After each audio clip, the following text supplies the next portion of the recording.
Okay. Yeah, I think we can start, and we have a really good number of attendees already. I think we're close to or over 200 now. So yeah, I'm happy to see everyone one more time. So yeah, this is our informal welcome. Hi again, everyone. My name's Henry. We'd like to welcome you to our fourth and final lecture for the UP Diliman Cambridge Philosophy Lecture Series. We're on our third year, and we continue to grow, and we've had more lectures than ever this year. And we are so stoked to be ending with our most energetic speaker to date, I think, our most vibrant, certainly. That would be the magnificent Sarah Fine. So, Sarah Fine is one of the best political philosophers in the world, in my opinion. Certainly one of the best, certainly the best at Cambridge. Yeah, so we're very lucky to have Sarah today, and we've been so excited to host her in the department. Uh, and I think you're in for a treat because the last time I saw Sarah deliver a lecture, it was very well received. And on a separate note, something else you can congratulate Sarah on. So she's recently been elected as president of the Moral Sciences Club at Cambridge, which was the club where Russell and Wittgenstein used to speak way back over 100 years ago. So she's president of that club now. Yeah, so I'm going to turn the floor over to our hosts for today. Our hosts are two of our incoming senior philosophy majors, Mika Gana and Shine Tabang. So, yeah, after Sarah's lecture, we're going to hear from our very own Professor Casey Abalos-Orendain. And then, as always, the floor will be open to questions. So, I hope you enjoy the afternoon. So, thanks for coming, and yeah, sit back and relax.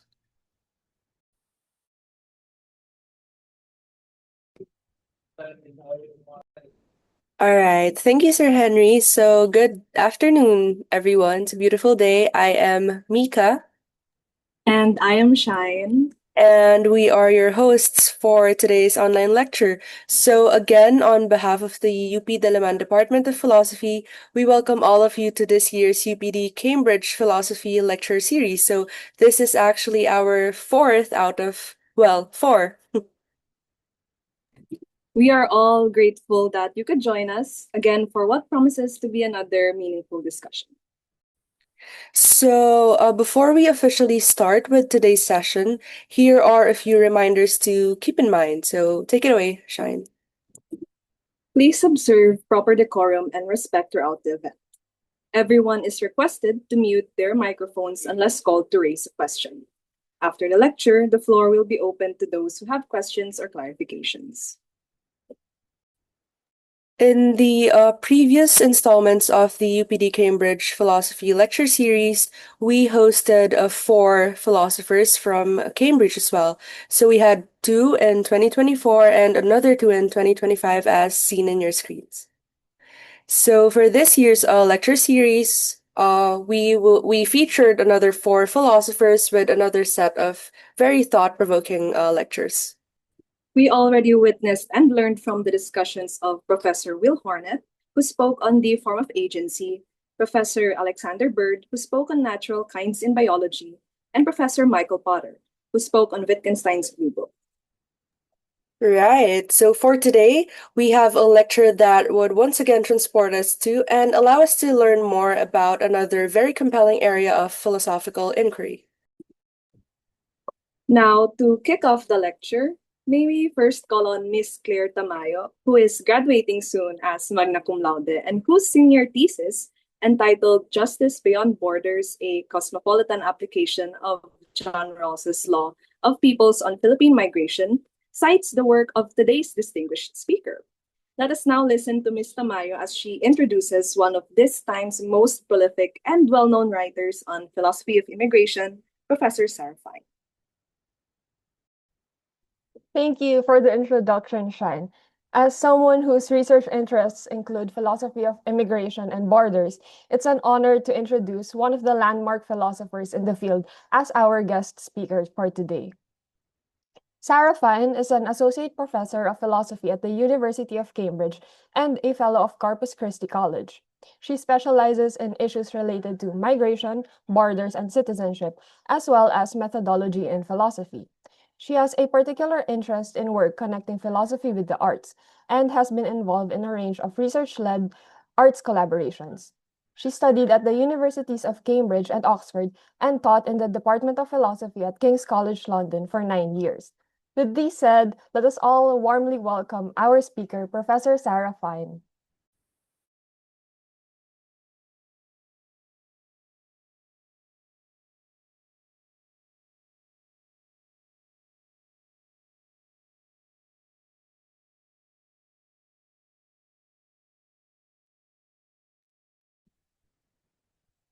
Good afternoon, everybody. Are you hearing me loud and clear?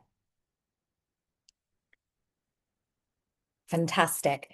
Thank you so much for the kind invitation. I'm really thrilled and delighted to be joining you today.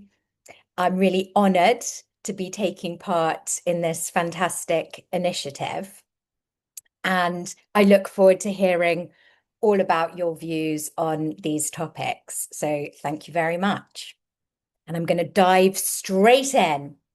So the theme of my talk today is home. So many years ago, back when I was a student, I received this invitation. Well, the names have been changed to protect the identities of those involved, of course, but the invitation looked very much like this. Mrs. Anne Anonymous, at home for Victoria, the Reform Club London, and then an RSVP, please reply. The RSVP was the address of the people involved, but of course the party itself was not at their home. The party was at the Reform Club, and the Reform Club is a very fancy London club. So this was quite interesting to me at the time. First of all, I'd never had anything like this before. I didn't know what it was. It turns out that an at-home invitation is just a sort of invitation from a host to host you at a party. It doesn't actually have to be in the person's own home, which I found really, really fascinating.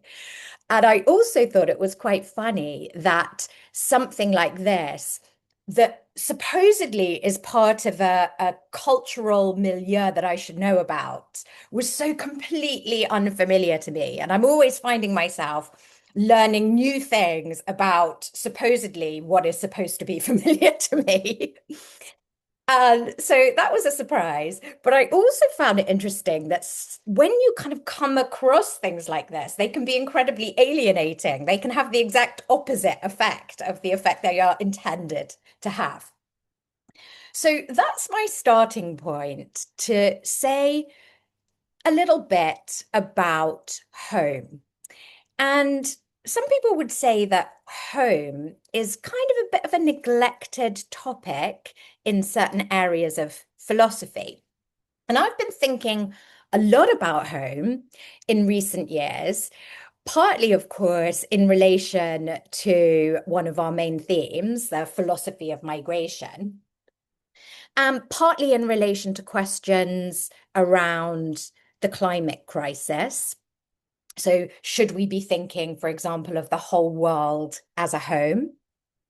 And I've partly been thinking about it in connection with some of the arts projects that were mentioned earlier. So some of the things we've been thinking about are, to what extent should we think of our bodies as home? How important is it to feel at home in our bodies, for example? So I've been wondering about this question, like what is home? What's the appropriate context and scope for home? You know, so at the one end we have our body, and at the other extreme we have something like the whole planet. Now, many people, of course, think that countries are home. Our country should be a kind of home. We ought to be able to feel at home in our country. And that is my question for today. So I'm thinking about the nature of home, and I'm thinking about this question of whether people ought to be able to feel at home in their countries.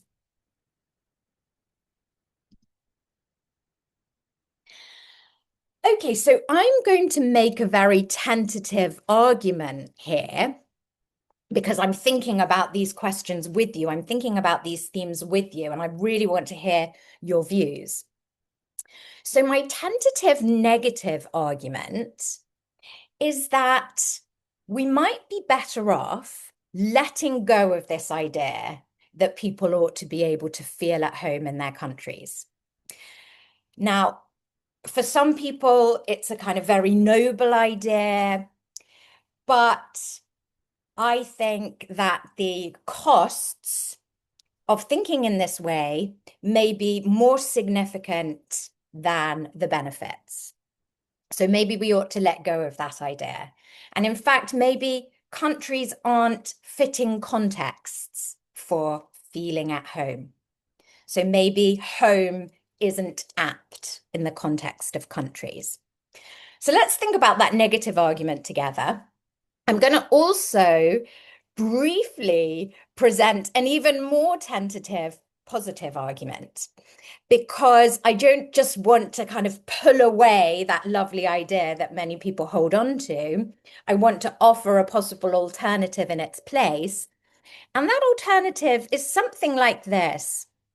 The positive claim is, well, instead, we can aspire for people to feel as though they can be themselves in their country. And that sounds quite amorphous at this point, and I'm going to try to fill that out as we go on. So what might it mean to feel as though you can be yourself? Okay, so let's get going, shall we?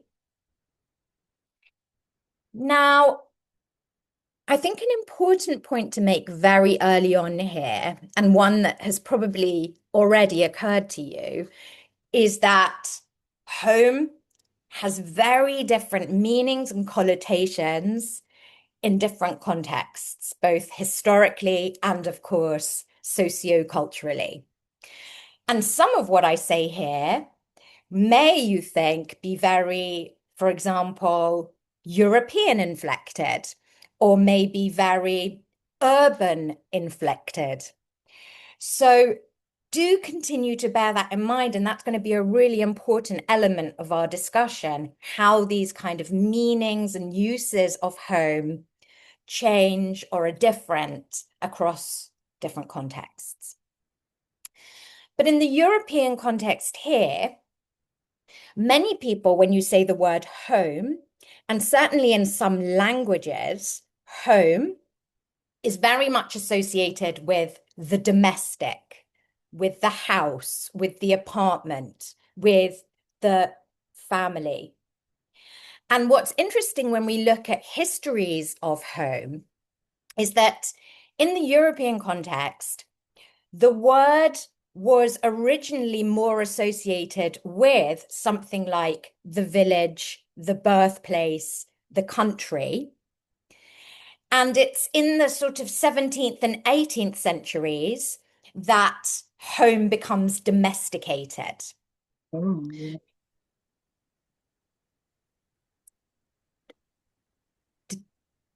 Was there a question?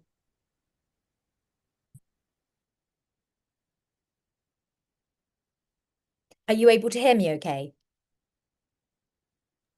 Yes, yes. I think Yes, fantastic. Fantastic. Yes, it's okay, Henry. Should I keep going? yeah, keep going. Okay, fantastic. Thank you. Okay, so we get in the 17th and 18th centuries this kind of move, so say people like Jeannie Moore, towards a kind of domestication of the word home. So in her paper, Placing Home in Context, Moore offers the example of Jane Austen as a kind of key mover in this domestication of the word. So, for example, we get the quotation, "There is nothing like staying at home for real comfort." So we see straight away that home and country have an intertwined history, at least within this tradition.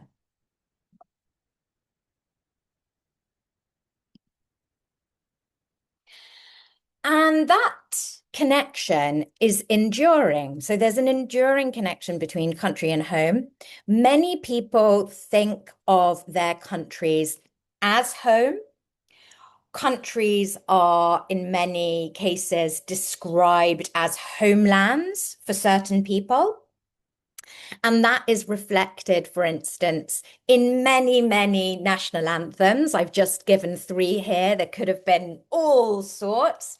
So the Czech national anthem, for example, is called Where My Home Is.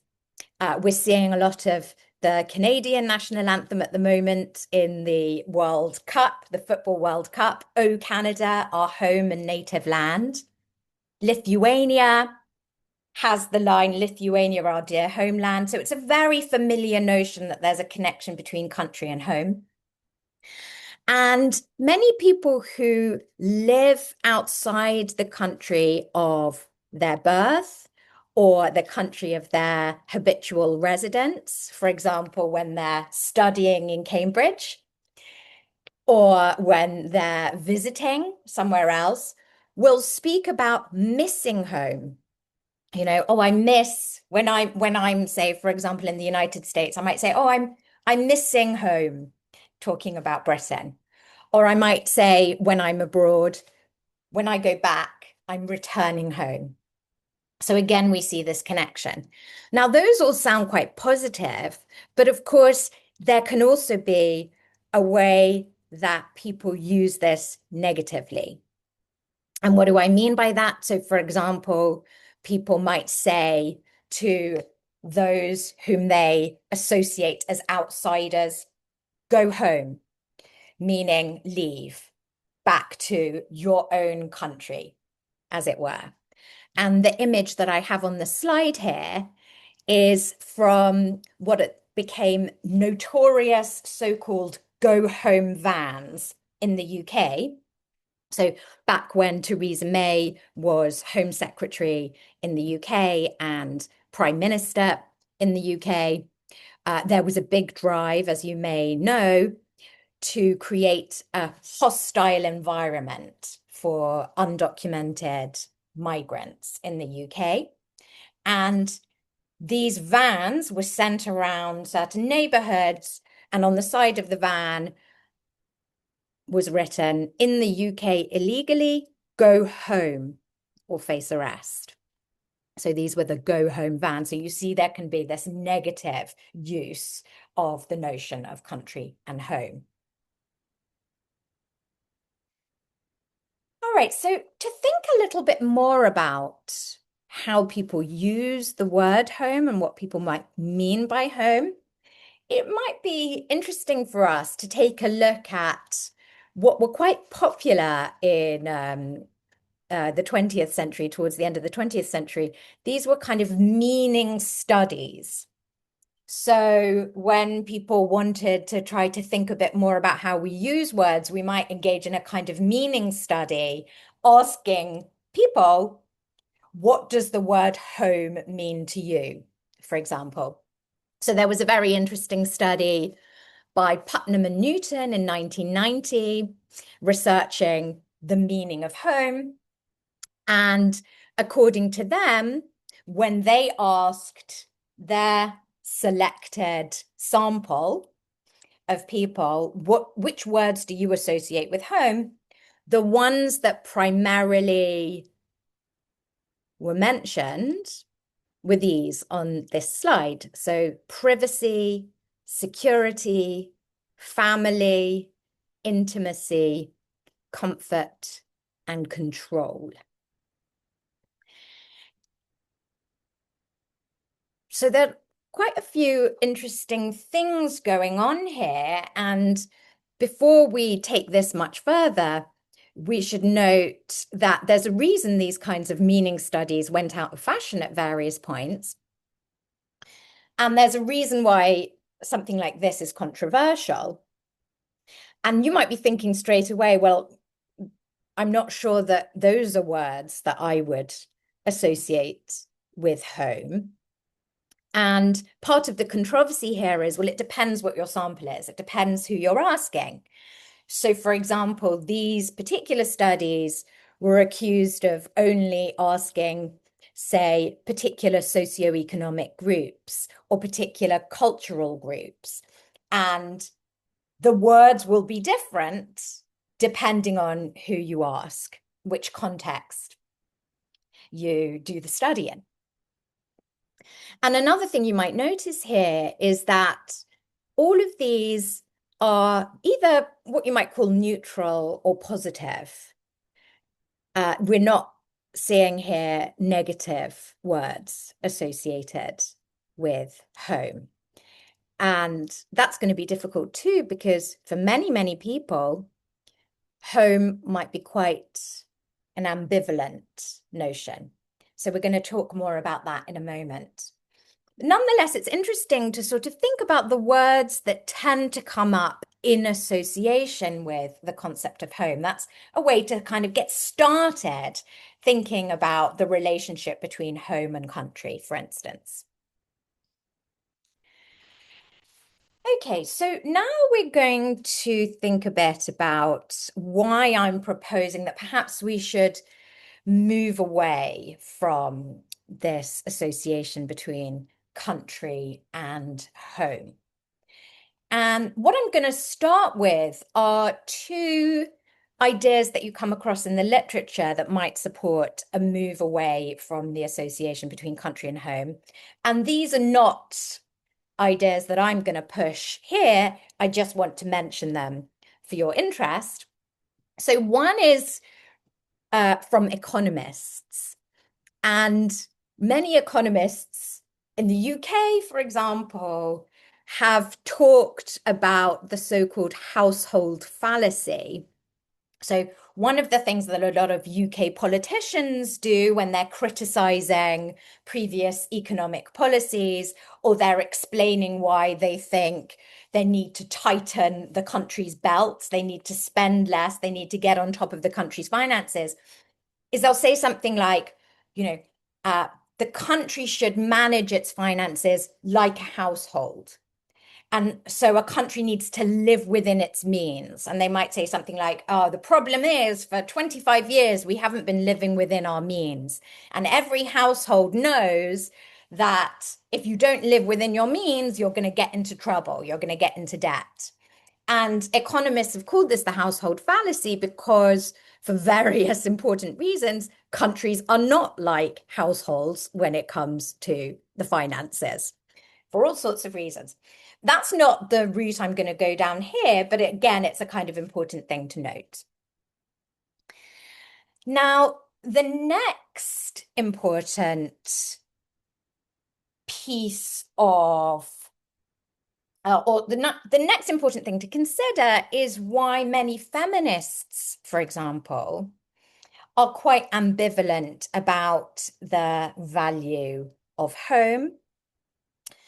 So I mentioned when we talked about the meaning studies that all those words that people were associating with home, according to those studies, were negative, was sort of neutral or positive. But for many people, home can be a dangerous place. For many feminists, the home can be associated with a long history of the oppression of women. So, for example, philosopher Iris Marion Young talks about this kind of traditional vision of the home as a place where women kind of cultivate peace for those around them, and they stay in the home while the men go out and have their exciting adventures and their careers, and the home is where the women serve everybody else. So that's one stage, but a kind of even more extreme stage might be thinking about a kind of violence in homes, domestic violence, cruelty towards women and children within homes, for example. So home might not feel like a safe space at all, or like a place that we really want to retreat to, or that we really want to hold up as an important value.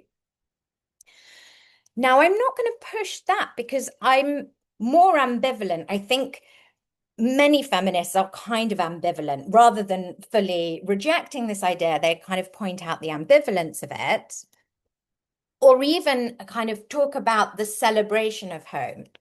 So, for example, Bell Hooks, a very prominent African-American thinker, talks about the home place as a site of resistance and as a key aspect of the liberation struggle. So this is a really interesting quotation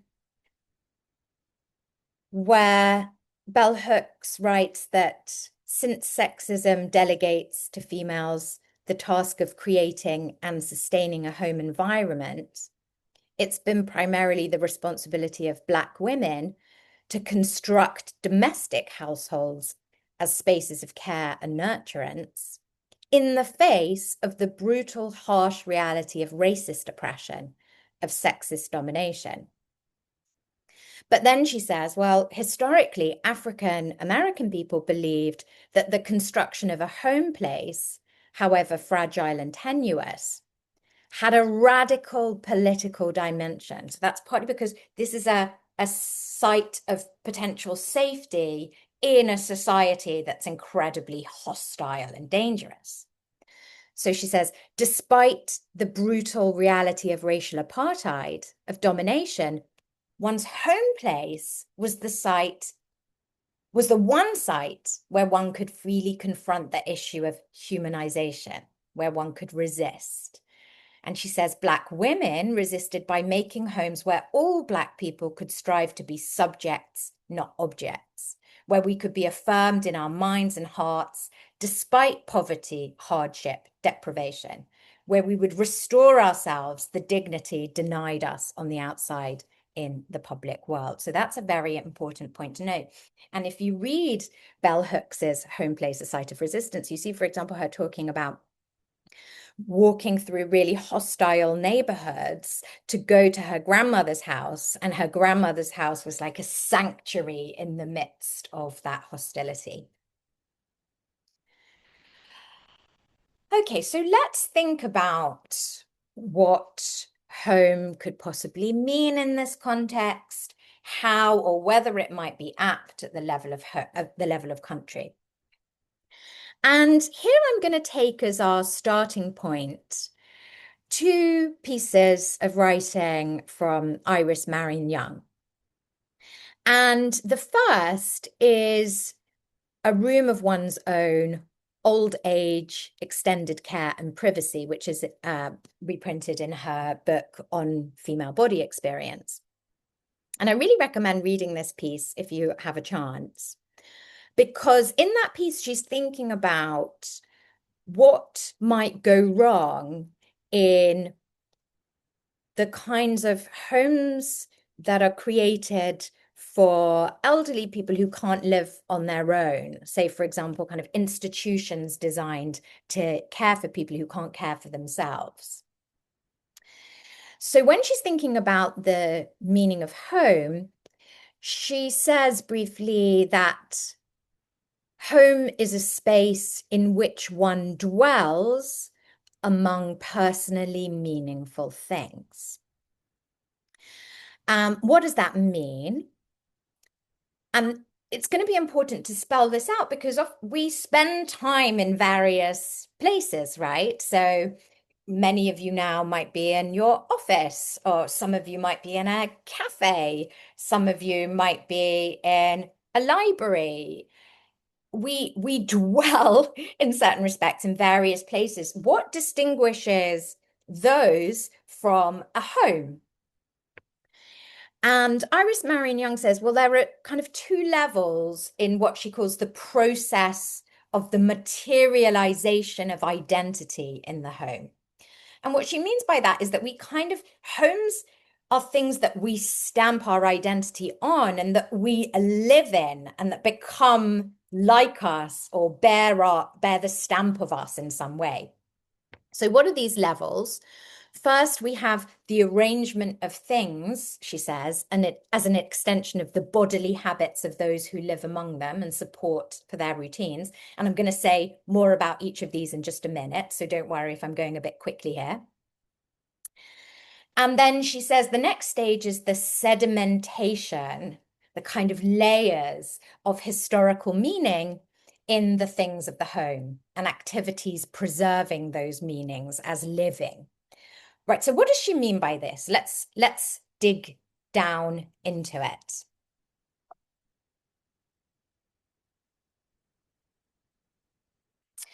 So home as a dwelling space. And as I said, well, we dwell in various different spaces. What distinguishes home from those other spaces? So she says to dwell means to carry out activities in movement that use things. So we dwell in various ways in a coffee shop, or we dwell in, our local park. What distinguishes home, she says, is its individualization. My home, or our home, my home is the space in which I dwell with the things that are meaningful to me. I dwell with things that are mine, items that have meaning primarily for me. So I'm in my home right now. I have, for example, photos of my own children here. It'd be odd if I had photos of your children. So we dwell with things that are meaningful to us in our spaces. My things in my dwelling space, she says, support and display who I am. And that's part of what's going on with photographs, isn't it? Or with posters, or with your display of books on your shelf. Or for those of you who are sports people, perhaps you have your medals, your cups, your shirt of your favorite team. This is where we display who we are. And how do homes provide material support for our personal identity? Well, she says, the things among which I dwell, or we dwell, carry a sedimented history, a layered history, which is the story of my life. And what do we mean by this? Well, she says, many of the things in my home or our home are meaningful to me or us in a uniquely deep way. We keep with us in our dwelling space many things which time, she says, has layered with meaning and personal value as the material markers of events and relationships that make our personal and group narratives. So, for instance, on our wall, we might have a framed poem that our kid wrote in elementary school, or we might keep with us a plate that's cracked and no longer useful, but because it reminds us of the person who gave it to us. Perhaps it's from our grandma who's no longer with us. So we keep these things that are meaningful to us. They're the markers of events and relationships that make up our personal and group narratives. And it's really important here to note that, of course, you have your photographs and your books, and you've organized your home in your way. We'll have many items in our homes that are similar, right? You're going to have crockery and cutlery. You're going to have tables and chairs. But yours will be meaningful to you in a way that they aren't to me, and vice versa. So we have these things. We arrange them in our own way, in a way that makes sense for us. And we have items that are meaningful to us and that display who we are. Okay. So this is a really useful point of departure, I think, to then reflect on possible connections and relationships between this notion of home and the country, and the idea of feeling at home in one's country. And here we might be getting into some material that might be more familiar to those of you who've studied some political philosophy and who have thought a bit about, for example, issues around cosmopolitanism and national identity. So I'm going to say, well, look, when we see what Iris Marion Young says about home and its value, we can understand the appeal of the idea that countries are homes or countries are like homes. For many people, that resonates. And that is because for many people, countries are spaces in which we dwell among things that are meaningful to us. For many people, countries are the materialization of identity. The landscape, the buildings reflect something about who we are and who we want to be and how we understand ourselves. They help us navigate our way through our lives. So, for example, in a country that's associated with a particular religion, it might be that there are many places of worship in local areas. So it's easy for people to practice their religion because those places of worship are very nearby. So the world around us looks familiar and enables us to live our lives in the way that we understand ourselves. So for many people, there is an appeal to this notion of countries as home. And let me now think about how we might move from that, from the appeal of the idea that countries might be like home or our home, to the idea that countries are places in which we should be able to feel at home, that those who are sort of supposed to be in that place should be able to feel at home in it. And of course, I'm being deliberately vague here when I say those who should be able to feel at home, or those who, should feel as though it's their country. And we'll talk more about that in a moment, because of course that's going to be really important. Okay, so this is where we come to some maybe more familiar nationalist arguments. And this is an argument from David Miller, who is a well-known philosopher of nationalism.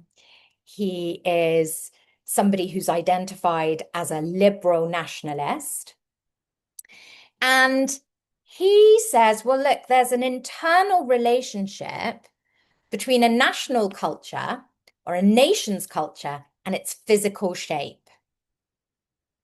Its public and religious buildings, the way its towns and villages are laid out, the pattern of the landscape and so forth. What do we mean? So, for example, if we're talking about a very agricultural society, then we're going to see a lot of farmland.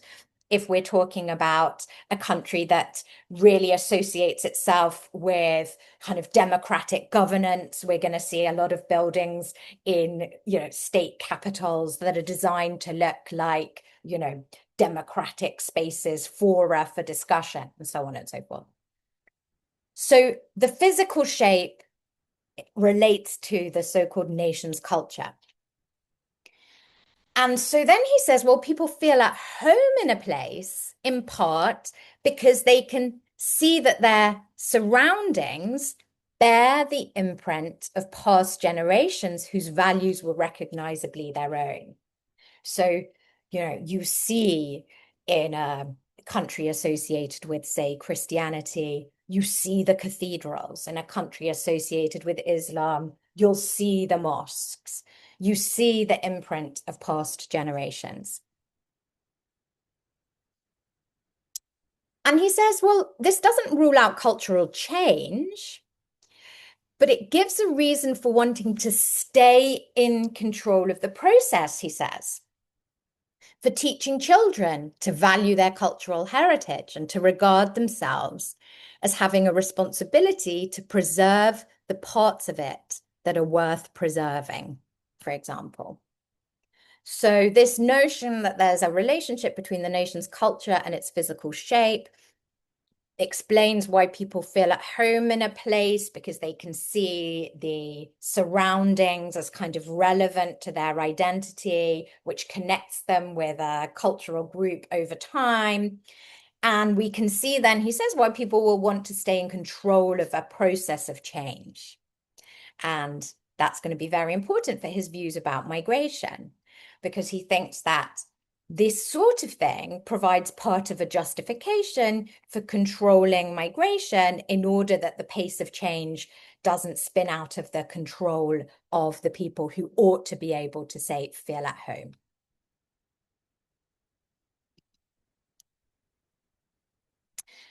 So all of that is from his paper, Immigration, the Case for Limits. Now, you don't have to have a nationalist view, or you don't have to take a kind of nationalist position in order to be quite partial to this idea that countries are places in which we ought to be able to feel at home.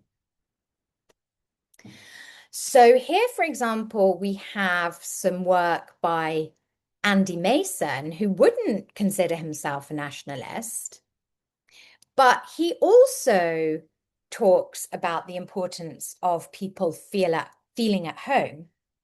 So for Andy Mason, what's really important is not kind of national identity or cultural identity, but it is really key that we have a sense of belonging to a polity. And what does that mean? Well, he says a person has a sense of belonging to a polity if and only if she identifies with most of its major institutions and some of its central practices and feels at home in them. When a person feels at home in a practice or institution, she's able to find her way around it, and she experiences participation in it as natural. In order to be able to feel this way, she mustn't be excluded from the practice or institution or be marginalized in relation to it. So as I say, here's an idea that we ought to be able to feel at home in some sense, in some place that's not nationalist inflected. So now you might be wondering, okay, well, why am I proposing that maybe we ought to relinquish the idea? You might have already got some clues, but let's go back to these meaning studies and let's think about some of the words that have frequently been associated with the notion of home. With that caveat still in place that, of course, there are multiple ways in which people use this concept, and some of these words are going to be, culturally specific and so forth. Now, I think if we take the 6 words that we saw in the Putnam study, maybe security is one that looks like it really does apply in the context of country as well in the domestic context. Security is one of the primary justifications for the ways in which people organize countries and people organize their political systems and so forth. So security might be a good one. Many of the others don't seem so appropriate to the country context. And I'm going to focus here particularly on control. And I'm going to think a bit more about why control is an issue. Now, I said, okay, look, the meaning studies are controversial. There's lots of different words that people associate with home. But it turns out that if you read a lot of work on the idea of home, on the concept of home, on the history of home, on the philosophy of home, control is a word that comes up a lot. And many people think of control as somehow a kind of foundational idea embedded in the notion of home. That a fundamental aspect of home is, in some sense, having control of that environment. And many philosophers of home, for example, will say, look, we have to be able to particularize, to individualize in order for a dwelling to be home.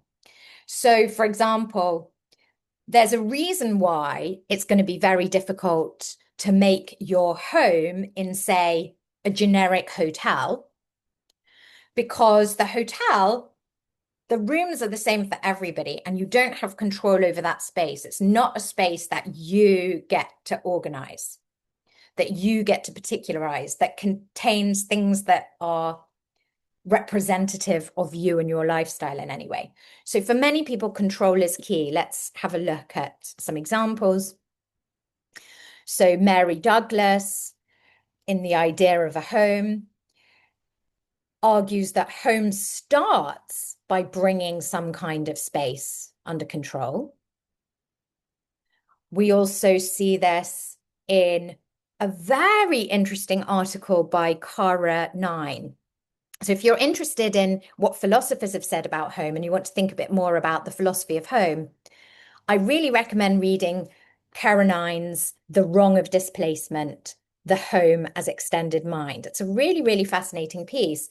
And she talks about control in that as well.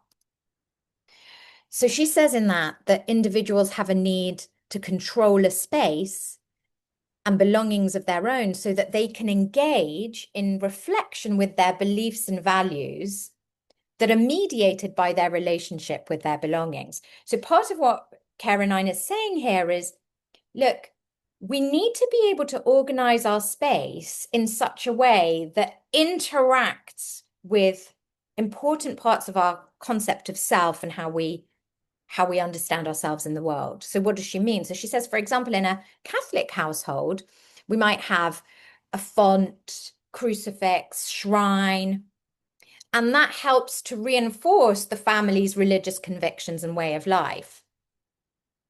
And then let's say the members of the family, she said, decide they don't wish to continue being observant Catholics. Well, then they might show that, enact that by deciding whether or not to engage with these symbols or put away those symbols. So we can see that relationship between the items in our home, the way we organize our home, and our beliefs about our lives, our commitments, and so forth. Okay. And I already mentioned Iris Marion Young's paper in which she talks about the home in connection with, say, for example, sorts of institutions in which people live when they can't take care of themselves, homes for the elderly, for example. And one of the problems that Iris Marion Young has with those sort of spaces is, she says, well, look, a key value of home is control over access to one's person and personal space. And she worries about the kind of context in which people are not given that level of control. So where people are treated as though access to them and their space is open. They're not the ones who get to decide how the space is organized and who gets to come in it. So she thinks that's a really important part of home.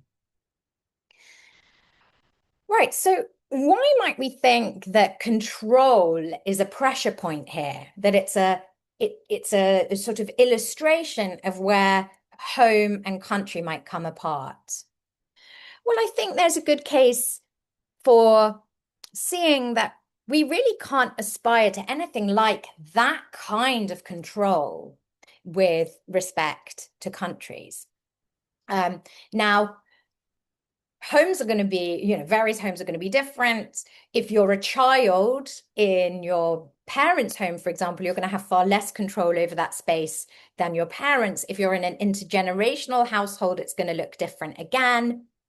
If you're in a block of flats, that's going to look different from, say, if you live on a large tract of land or by yourself. So there's a lot of different things going on here, but there's no way in which in spaces with thousands, hundreds of thousands, millions, hundreds of millions of people, we're ever going to be able to have that kind of control over the space, because there are other people who are also living their lives, doing their things, making the kinds of changes that you or I might not like. And that is just part of what it's like to live together with others. And I'm going to say a little bit more about these various aspects of the kind of dissonance, the kind of lack of overlap between home and country at the level of control. Because part of what it is to be at home in this domestic sense for many people is to be able to control access to that space and to put your imprint on it. What's very important is in that kind of context, when you're at home, others are not. That's your home. And that's going to be really important for us now. So let's have a bit more of a think about that. Okay.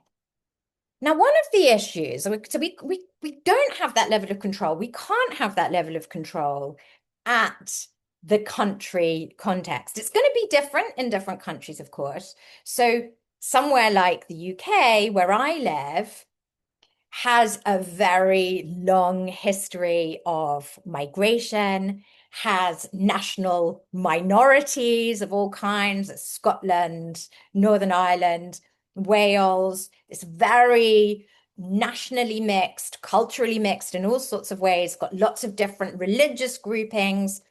We have very big cities, we have very tiny villages. There's a lot of differences going on. Other countries are going to have perhaps more homogeneous populations or less diversity in their populations, but still, whenever we're in spaces with many, many, many people, there's going to be a limit to how much control we can have as individuals over that space.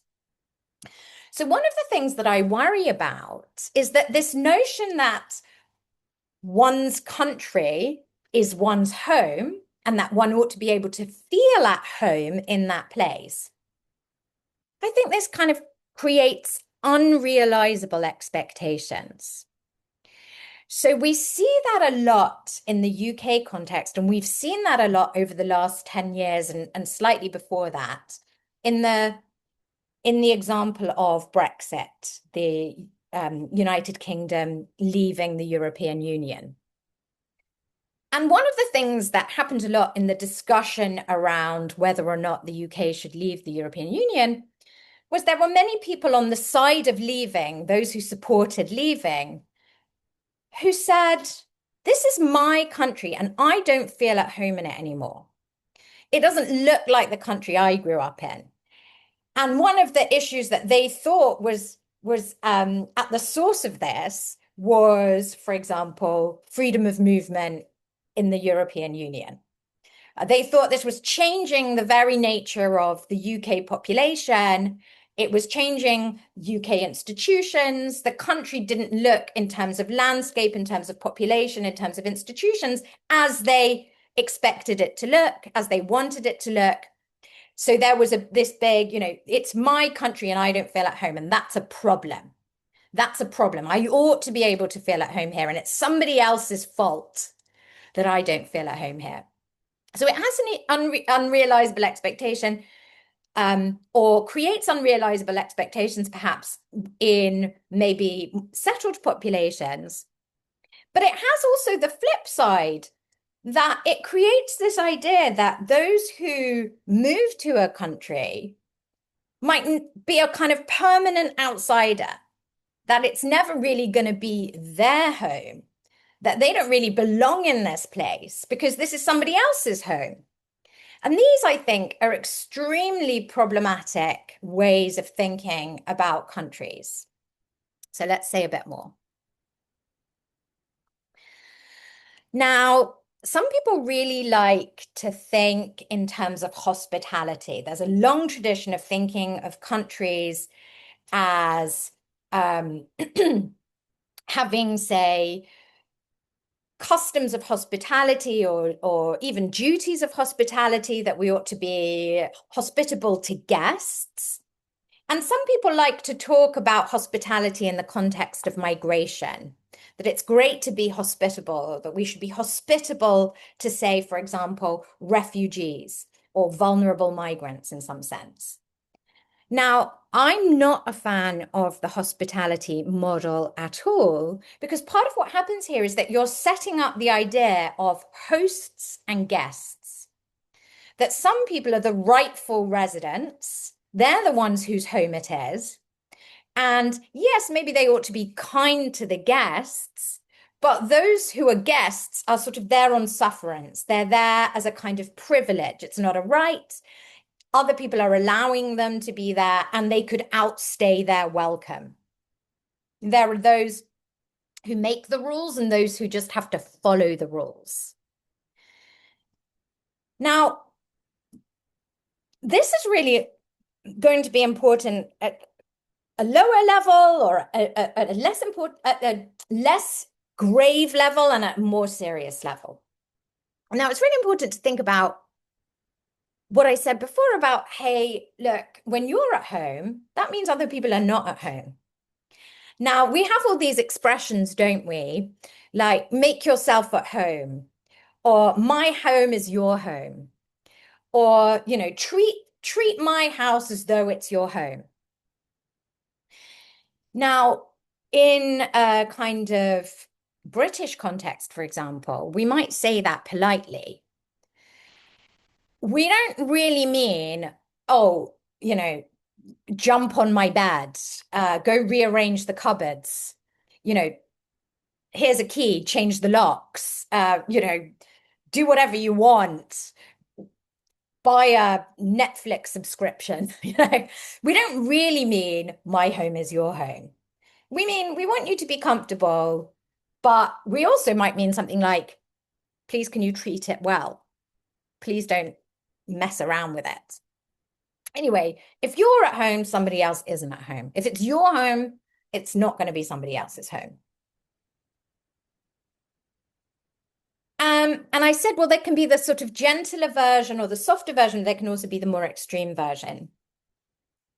So back when I was young, in 2001, Britain experienced what came to be described as race riots. They were described as race riots, very controversially.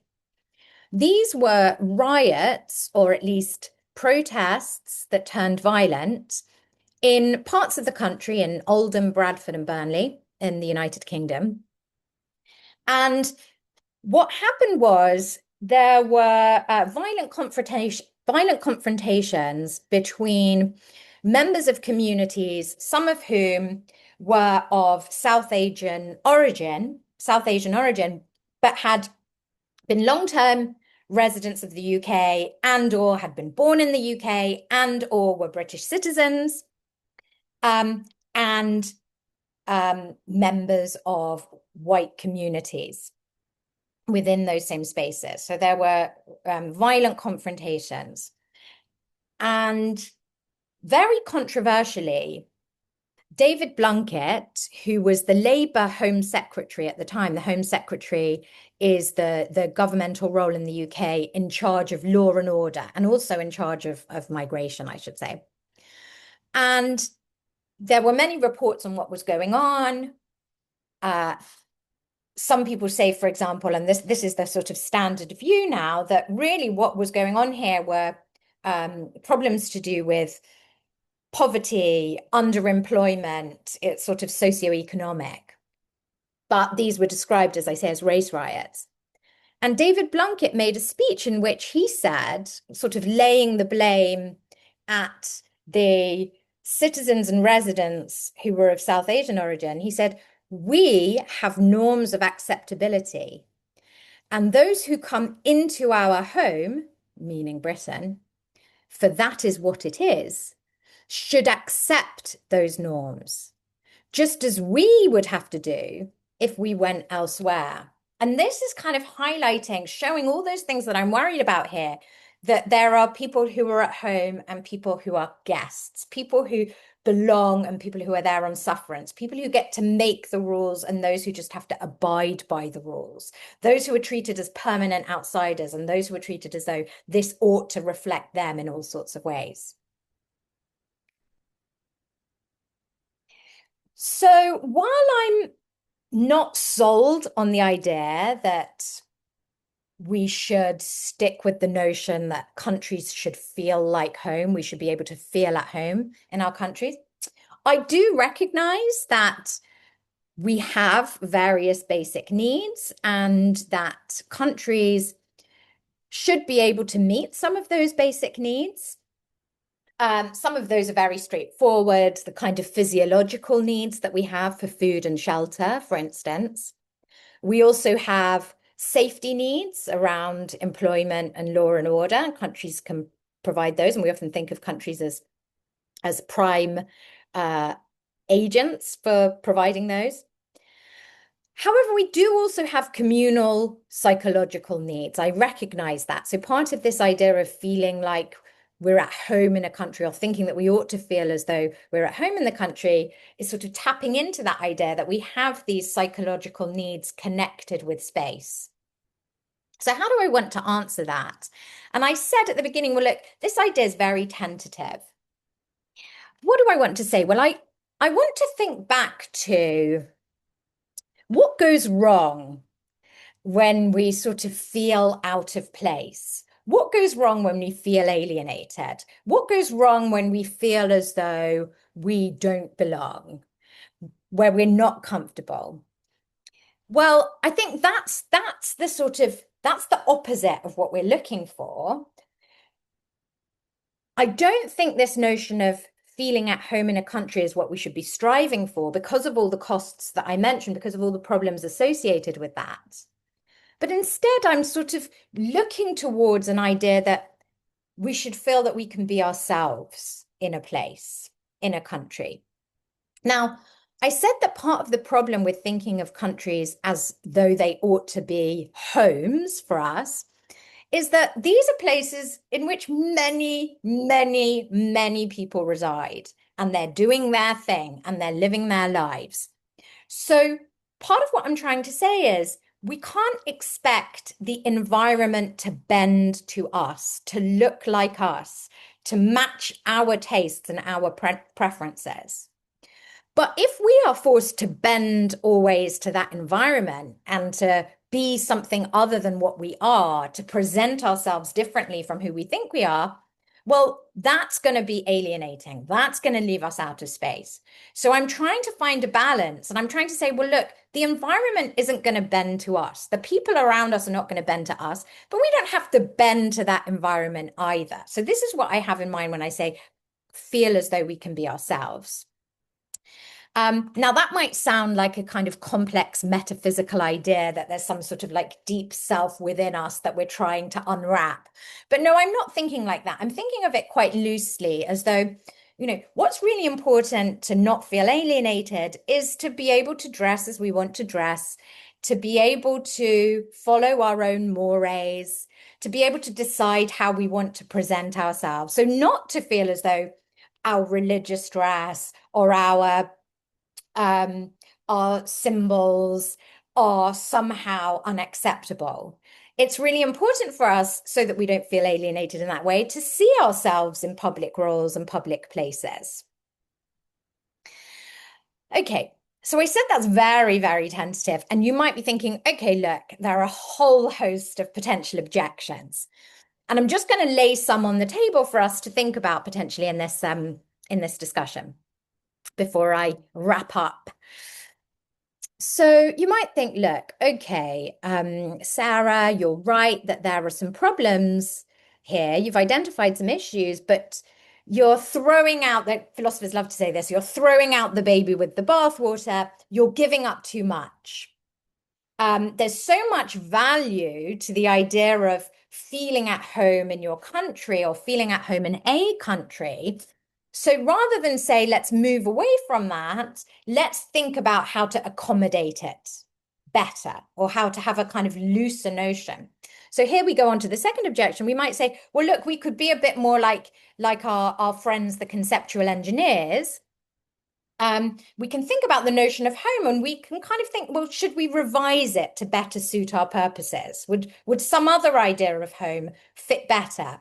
Or maybe we should have different notions of home for these different contexts that I'm talking about. What would be wrong with that?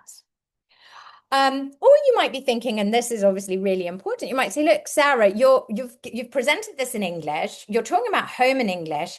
And in English, we use home for homeland. We use home for the domestic space. So if my daughter, for example, goes on a sleepover to a friend's house and she wants to come home, she might say, I feel homesick. I want to come home. I feel homesick. But that way of speaking about home, homeland, homesick in different languages might not translate so well. Or in certain languages, there are different words for the domestic home and for, say, the country home. So this might just not translate beyond certain languages, or it might be too specific to certain uses of the word home. Or you might think, well, look, this is a kind of very urban vision. Some people might think, look, this is clearly the work of somebody who's born and raised and lives in a city. Because for some people, the connection between the environment and their way of life is far more deeply embedded. You might think, for example, if you work with certain materials that are only in a certain space, if you fish, if you work with certain trees, if you farm certain kinds of animals, whatever it might be, your connection with the place might be very, very different.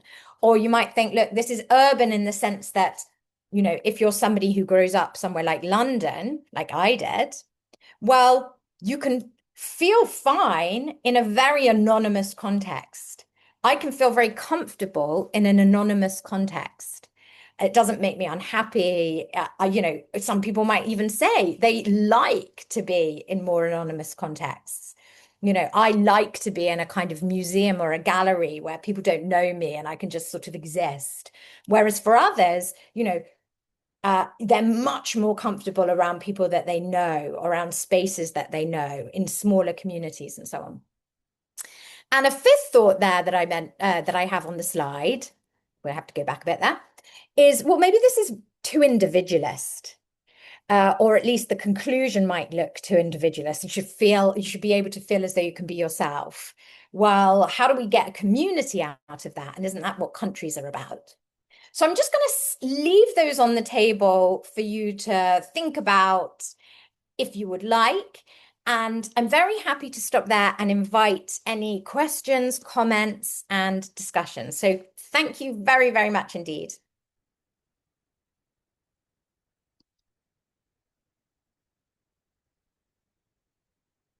Thank you very much, Professor Fine. That was an amazing lecture right there. Actually, I'm in a political philosophy class under Professor Henry, and I think we will be discussing a lot of this later in the semester, right, sir? It's in our syllabus. Yeah, yeah. Very excited. Some of your articles are on our reading list, Sarah. So yeah. Brilliant. Right. Oh, At thank least you. I got a head start. Anyway, that was truly insightful. Don't you think, Shine? Ayan, indeed, Mika. And because of that, we are grateful, Professor Fine, that you have chosen to join us today, and we thank you for sharing your insights on this topic, which is incredibly relevant and important in this day and age. How about let us all give another round of applause? There, perfect. All right. At this juncture, allow us to formally introduce now our reactor for today, who shall give a commentary and further thoughts on this discussion. I'm also very honored to be introducing her. She was just my professor last semester. Anyway, yeah, Professor Casey Abalos-Orendain, PhD, earned her undergraduate degree in philosophy from the University of the Philippines, where she also began her academic career immediately thereafter as an instructor. She later transitioned into writing, first as a writer for a local entertainment channel, and subsequently as a freelance writer and editor for various websites and magazines. In 2012, she was awarded the Japanese government scholarship. She then finished her graduate and doctoral studies in ethics at Kobe University in Japan.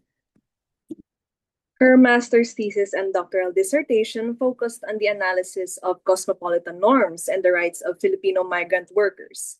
In 2018, she returned to the University of the Philippines, where she currently teaches social political philosophy, applied ethics, Japanese philosophy, and contemporary philosophy.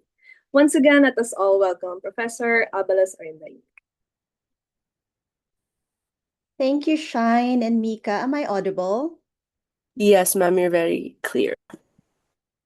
Great job to our hosts, by the way, Shine and Mika. I'm so proud. Claire also, Ma'am Simel and Sir Henry. Great job, everyone. Everyone who helped to make this happen. I'm so proud of all of you. They say that the last is always the best. So I'm glad that Professor Fine is the last. And it's a topic that is very close to my heart, actually, all our hearts. Thank you, Professor Fine, for that illuminating and heartwarming talk. I didn't expect it to be heartwarming, but it was. Again, as I said, it's a topic that's very close to the Filipino heart, since most households here will probably have one or more family members who are migrant workers scattered all over the world. So, your insights on whether our family members can ever feel at home, whether they are safe and comfortable, goes a long way to not just helping us appreciate what overseas Filipino workers or OFWs are sacrificing for us, but it also helps us contextualize their vulnerabilities. So, let me just give a background to the Filipino migrant experience to provide context to my commentary. Um, my own research work centers around how the usual philosophical frameworks that we use in migrant discourse, such as, for example, economic utilitarianism, rights liberalism, and communitarianism, don't really capture the Filipino migrant experience. I've always been unsatisfied with the usual frameworks that we use when we need to criticize and really frame the Filipino migrant experience. It doesn't really delve into the questions of home that Professor Fine talked about this afternoon, which is why this talk is so much more significant. In the Philippines, the idea of sending its workers abroad was supposed to be a band-aid solution to the economic recession in the early 1970s. Then dictator Ferdinand Marcos began a program that sent blue-collar workers to the deserts of the Middle East. Because of the remittances that poured into the country and that most of us enjoy, the Philippine government has since institutionalized the export of its people. And it's very important to highlight this, that our main export are people. The establishment of state structures like the Department of Migrant Workers and other policies further encouraged the diaspora. The Philippine government's thrust since the 1970s has barely changed. We even have the same president, only the son. So it has barely changed. For example, in February 2017, then President Duterte's administration's plans were to strengthen ties with China and Russia by sending more workers in these countries, even though these were not preferred destinations by OFWs. Um, Even though he promised that he will send them back home by providing more jobs. That wasn't really the plan if you look at his long-term planning economically. More recently, just last June 7, this was Migrant Workers Day. It was celebrated in the Philippines to commemorate the Migrant Workers Act of 1995. And in a speech by President Marcos Jr., he vowed to enhance programs promoting the welfare of OFWs. He lauded our migrant workers for being diligent, reliable, caring, and resilient, which is a word that we hate these days. So while this is true, it is also true that the number of unemployed persons in the Philippines was estimated at 2.58 million in March 2026. What I'm trying to say here is that returning home does not seem like an option, like it's not an option yet for our migrant workers. If there are no robust employment opportunities and no significant upgrades to a flourishing life in the Philippines, we have no way of attracting our workers back to our shores. We're failing them because movements or migration should be a choice. It should not be because you are forced to do it. So in the context of Professor Fine's lecture, home is still mobile for over 2.19 million Filipinos abroad. We are modern day gypsies building our vardos, those caravans that jeepneys have, our tents, our teepees, whatever, wherever there's an opportunity so that we can send help back to our families back home. So it's not yet an option. To this point, let me talk a little bit about the type of services that Filipino migrant workers mostly provide, because this ties in so well with the theme of home this afternoon and how control is a gap in migrant discourse. Let me give an example. About 1 month before she passed away, Queen Elizabeth gave recognition to immigrant healthcare workers from the Philippines as she awarded Filipino nurse May Parsons a George Cross in recognition of her bravery and courage. So Nurse Parsons, if just for everyone to remember, I'm sure you remember this, administered the world's first approved COVID-19 vaccine. Despite this recognition, though, in a study by Borbola entitled It's Sink or Swim for Us, the lived experiences of Filipino nurses in the UK during the COVID-19 pandemic, they discussed the specific challenges that some Filipino nurses experienced during the pandemic. I quote, Filipino nurses experienced the COVID-19 pandemic as an all-consuming phenomenon, as they were perceived as the embodiment of threat and placed at disproportionate risk, perpetuated by racial, systemic, and political factors. Despite this, they had no choice but to battle through, engaging in culturally specific ways of coping. End quote. These refer to the following experiences of our Filipino nurses: being assigned longer hours and more assignments to the COVID ward compared to their Western counterparts, not having appropriate PPE, targeted by the public and colleagues for their desire to wear face masks, and were subject to, like when they were commuting and when they're in trains, subject to xenophobic abuse from the general public, and even in their own neighborhood. So if people find out that this person is a Filipino nurse, usually in their neighborhood, they will be ostracized. My point is that the services that Filipino migrants usually offer are related to care and comfort services, nurses, caregivers, au pairs.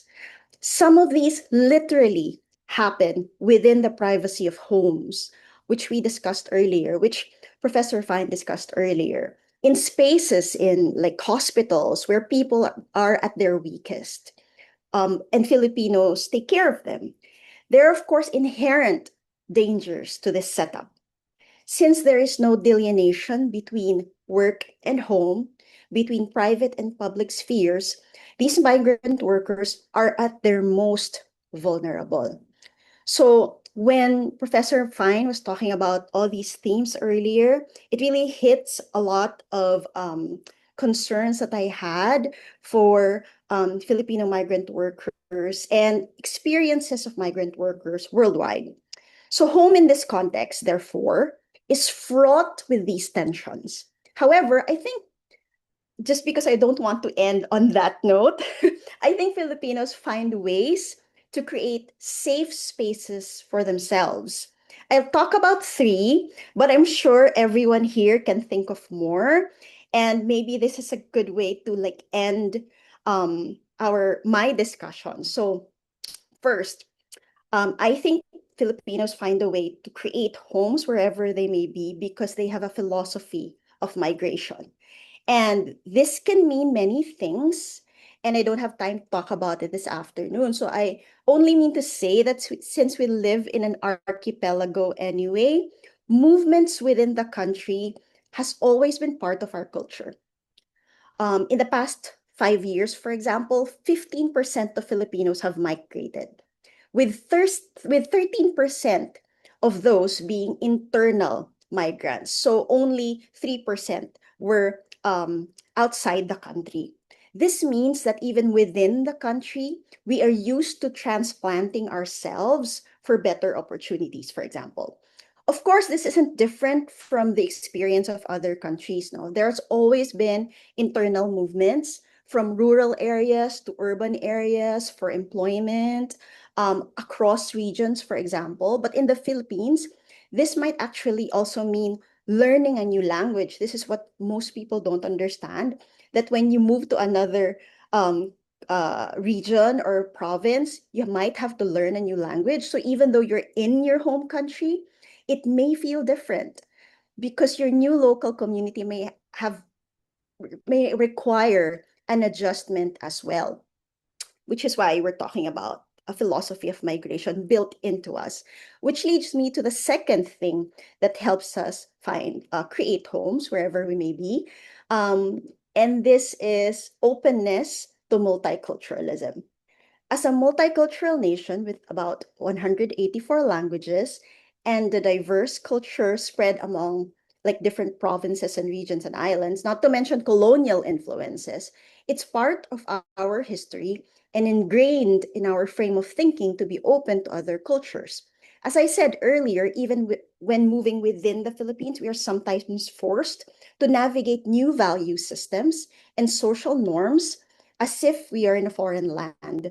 While I cannot scientifically claim that we can easily assimilate because of this openness, anecdotally, we can claim that Filipinos are part of the so-called model migrant or the model minority stereotype, the type of migrant that is able to easily integrate in migrant receiving nations, especially in the cases of US and Italy, for example. These are examples of countries wherein multiple generations of Filipinos have settled and found homes.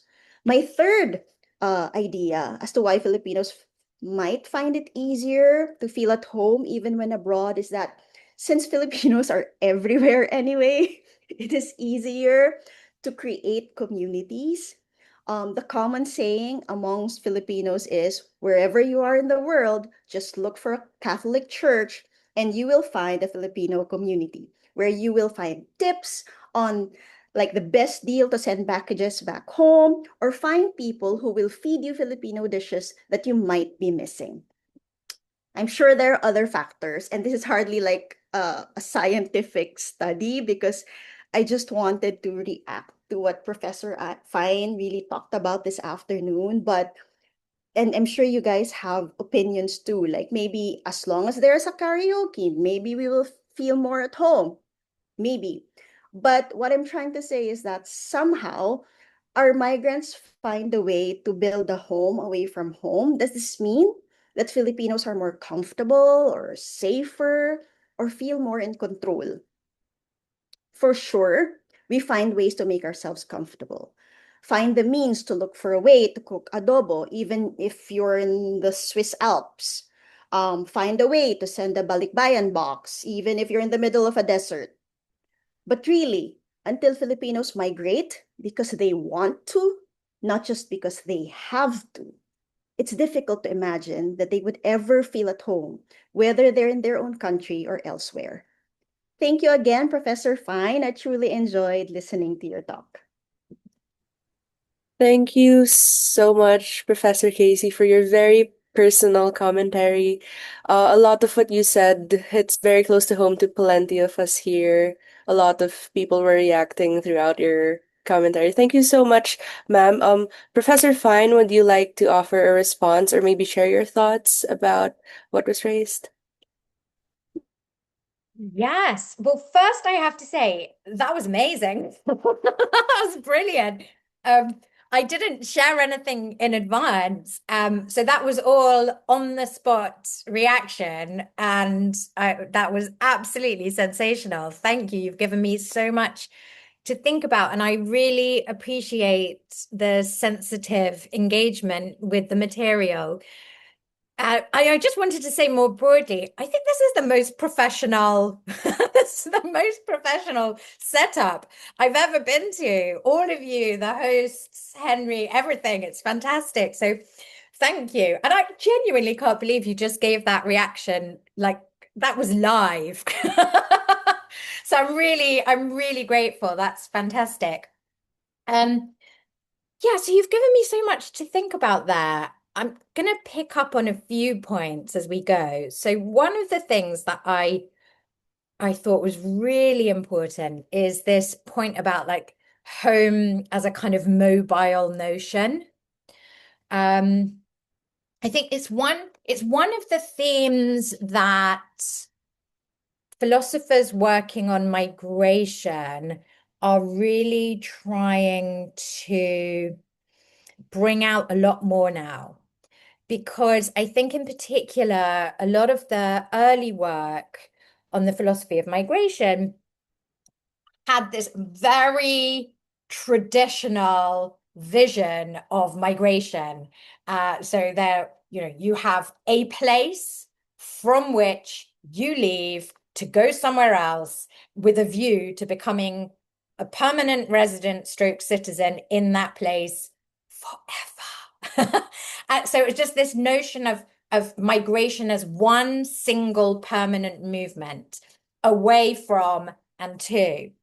And for a very long time, scholars of migration were saying, hang on a minute, that is a really niche view. It's a popular view, right? So when in the UK context, when people talk about migration in politics, that's the view that people have. And that's one of the reasons why discussions around freedom of movement in the European Union around the time of the Brexit referendum were kind of so out of line with the facts. Because one of the things that European Union freedom of movement allows is people to circulate. Say, for example, to live in Sweden and work in Denmark, to spend half your year in Ireland and half your year in Spain, and to live across places. Or say, it accommodates the idea that you might be able to move around for education without it being hugely costly and so on. So it was not, the idea of freedom of movement in the European Union was not and never was supposed to be about this vision of leaving one place forever to go and settle in somewhere else and become a citizen there and full stop. So I think your point about mobile home mobility is crucial. And I think it's great that the kind of philosophy of migration is kind of taking that on board a bit and trying to catch up with it. So there's some really, I think, really good work coming through on what that acknowledgement of the realities of mobility. So mobility, thinking in terms of mobility rather than once and for all migration. What that acknowledgement of mobility means or should mean for, say, political structures, political participation, so, right to participate. So yes, I think that's a crucial issue, and I'm really grateful to you for raising that. I think your point about Filipino migrant workers and the industries in which they tend to work, for example, in the kind of caring service industries, obviously ties in beautifully with what I was trying to think about around home, care, how these can be very much a double-edged sword. They can be extremely important and enabling and liberating, and they can also make you vulnerable to the sorts of things that you mentioned in the context of COVID-19, for example. So I'm going to read the paper that you reference, Sink or Swim, because that sounds like it raises some really crucial issues. And then the final thing that I'll mention, because I think you're absolutely right, and I need to give this more thought. You mentioned the kinds of contexts where there isn't a clear delineation between work and home. And how that can be really challenging, really difficult. That's something that I need to engage with more. And I think I'm going to engage with it more in this particular paper. Now, in feminist philosophy, of course, there's always been this kind of like, well, what's the public, what's the private, what's the personal, what's the political? How do we fit home into that? And there's always kind of been this worry, well, what you don't want too much politics in the home, but of course, power is already in the home, and vulnerability is already in the home, and the state is really already in the home because of rules around children and marriage and so on and so forth. How do you get, like, what should things look like to have a kind of proper delineation that protects people's rights, but acknowledges differences in various environments and so on? So all of those points that you've raised are really prompting me to think more, both about what I've said, but also about what I need to, develop further. So I really, really appreciate it. And again, I'm absolutely amazed that you were able to do that on the spot. Brilliant. Thank you. All right. Thank you. Thank you very much, Professor Fine and Professor Casey, for that fruitful exchange. I agree with Professor Fine. This has been wonderful to witness live. Thank you very much again to both of you. And so that was a really lovely exchange of ideas and insights. And I guess in order to further flourish our discussion, at this point, we are now going to transition to the question and answer session. With this, I am handing the floor to Assistant Professor Mariel Zosa, who specializes in political philosophy. She actually was my professor in social political philosophy last semester. And she is going to be the one who will facilitate this portion.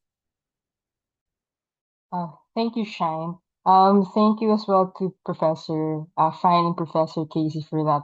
I agree, a very wonderful discourse. So I'll be moderating the Q&A as I've done for the past four lectures.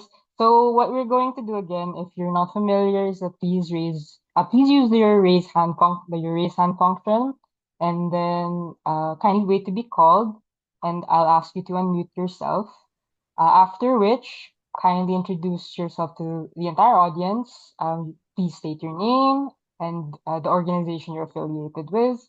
And yes, that's really it. So please do just raise your hand. I'll prioritize those who want to raise a question live. So I see a number here. But I do see some in the chat, so I might have to alternate between those who will be raising questions live and those that are in the chat box. Okay. So yeah, all right. Let's start first with Orange. Hi, Orange. Can you kindly introduce yourself, where you're from, and please state your question or comment. Hello. Am I audible? Yes. Oh, You are. thank you. So I am Orange Lita, and I am an undergraduate student from the UP Department of Philosophy. I was a student of both Sir Henry Fernando and Miss Mariel Zosa. So, which is why I attended here in this discussion. And I'd like to commend you, Miss Fine, for your very, very excellent presentation regarding the philosophy of home and philosophy of immigration. For me, there is this different sense of intrigue in this topic. Not much because I've had OFW and immigrant um, relatives of the family, but because I myself feel like after your arguments on what home is. Is not just a country. Home is not just a place, but it is a feeling. It is a psychological, social and psychological um, feeling that a person has. And because of that, um, I've realized that I haven't had a sense of home for a very long time. And which is why I want to ask you and to probably help you expand your paper, your study regarding how important it is for a person to have a sense of home. I mean, this is something that will border probably on sociological and psychological aspect, but that makes a philosophical paper border into praxis, no more application as well. So for someone like me who is struggling to have a sense of home, is this a loss? Is this um a win? Is this something that we should address as a society? I won't explain why I don't have a sense of home as of the moment. But yeah, I really appreciate how you expanded this um category, not just a sense of place, but also a sense of feeling. So yes, that's just my question for now. Should I answer? Oh, yes, please go ahead, Professor. Yeah, okay, fantastic. Or did you want to take more questions, or should I answer Oh, you straight? can, we can do it like one at a time, Professor. Okay, fantastic. Thank you so much. That's a beautiful and really important question, and I really, really appreciate it. And again, I think you're picking up on something that is crucial here, and that you're right to press me on. So does it matter if you don't have a sense of home? What's the sort of psychological value of this? How do you weigh that against other sorts of things? Yeah, really, really good. So I think one of the things that you're highlighting here is that in my talk, I'm trying to indicate that there's more to home than a roof over your head, than the kind of physical, exactly as you say. That's not to say that the physical isn't important, because part of what's going on is how we arrange ourselves in space, how we see ourselves in space. But you're absolutely right that I'm trying to kind of highlight the psychological side of things. What does it feel like? What are the psychological needs that are being satisfied or not satisfied? And actually, I noticed some of Marvin's questions in the chat, which engage with issues around not having a space, not having a physical home, for instance, which is of course really, really important. And so, in response to Orange, I think that a lot of the literature on homelessness has focused on space. And that's really important. Of course, it's a basic need to have shelter of some kind.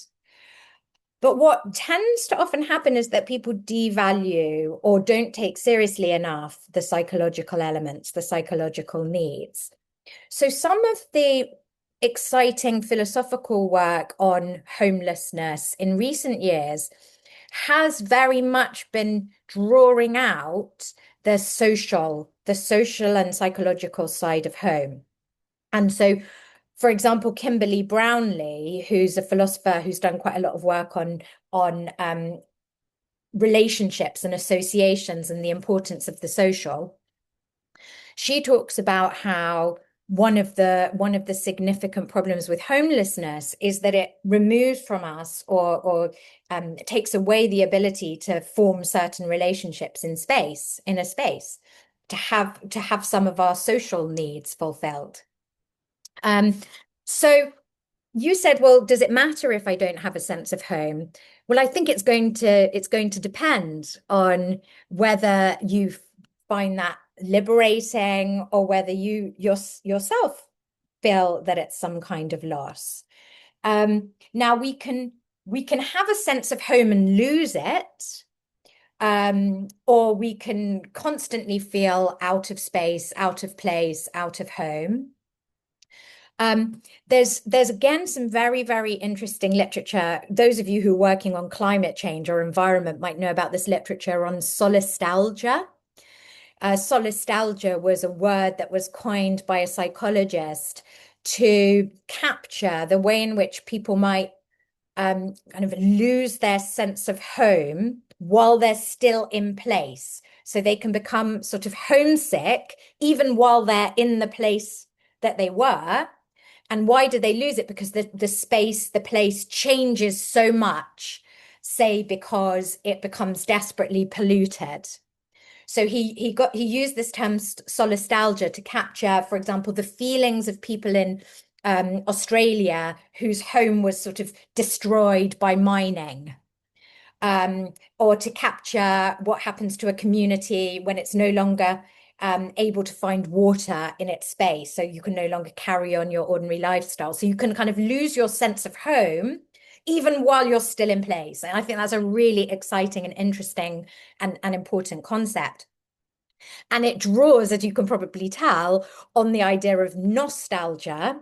I don't know how many people of you are familiar with work on nostalgia, but nostalgia is really interesting because nostalgia originally was coined to capture homesickness, the idea of homesickness when people are away from home. So it was to capture what happened to Swiss mercenaries when they were away from home, and they felt, started feeling palpitations, and this kind of medical student thought, oh my gosh, there's something going on here that's pathological. It's a kind of pathology. They're experiencing a sickness. It's a homesickness. So that's a homesickness when you're out of place or when you're away from home, whereas solastalgia is a sort of homesickness when you're in home.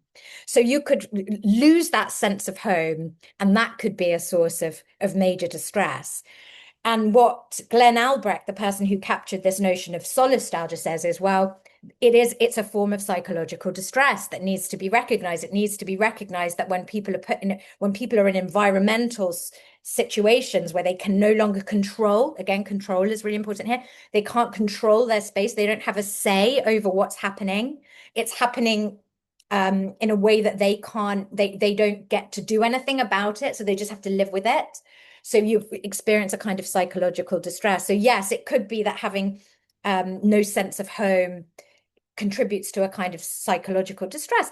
Or it could be that, so some cosmopolitans, for example, might say, well, a kind of positive take on this might be a sort of cosmopolitan mindset where, you might not feel at home in a particular place, but you could perhaps feel at home anywhere and nowhere. So yeah, you've raised a really, really important and interesting issue there. Thank you. I'll try not to give such long answers to all the questions. Sorry. No, it's okay, Professor. Thank you, Thank you. for your response. Thank you, Orange, as well, for raising that a very important comment. All right. I want to go back to the Q&A. I think Marvin's concern was sort of already addressed by Professor Fan, but I wanted to go to this other comment in the Q&A, Professor. This is from Arthur Castro, and I'll just read this out for everyone. So good afternoon. Bachelor conceives a home as an intimate site of memory and shelter. So his current thesis explores the body of former child actors as an archive and perhaps even as a home. His question is, I'm curious how your conception of not, quote unquote, not at home might speak to situations where displacement is not only spatial but also an embodied experience. So can a person become also, quote unquote, not at home in their own bodies because of experiences that have sedimented and resided there? So yeah, that's the question of Arthur, Professor, if you have any response to that. Yeah, thank you, Arthur. Again, super important and insightful question. I'm doing some work. I've been doing some work for quite a long time with a choreographer, actually. And this is the work on the body as home. In what sense is the body home? How might we use those sorts of questions to think about other philosophical questions around home? And we've been thinking about that across a variety of different contexts. So one set of contexts was around experiences of refugeehood. So it came from people talking about the importance of at least feeling at home in one's own body, and how that could be facilitated in certain ways through certain activities. And that feeling at home in one's body could be the foundation of feeling at home in a broader space. So it kind of started in that sort of way. But it took us through a lot of phases of research. So, for example, during COVID-19, so there's already been mention of COVID-19, during the COVID-19 lockdowns, I was working with this choreographer with my students, because we were all in different places, so some people were zooming into class from Mexico, and some were zooming into class from France and Spain, from all over the world, or different parts of London or different parts of the UK. And many of us at that point were incredibly sedentary. We were just sort of sitting there like these little postage stamp heads. And we were sort of losing sight of our embodiment, of the fact that we're actually bodies and that we have like bodily needs. And so one of the things that we were doing together is doing movement with students online. So she would kind of create these movements and everybody would follow. They could be small, they could be big, as a way of thinking, like, how do we reconnect with our bodies at this time when we're feeling so sort of separated and in a way so disembodied, or we're even presented as disembodied. And then it's developed further now. So, for example, she herself, the choreographer, is a dancer as well. And she's had 2 children. The second is only a year old.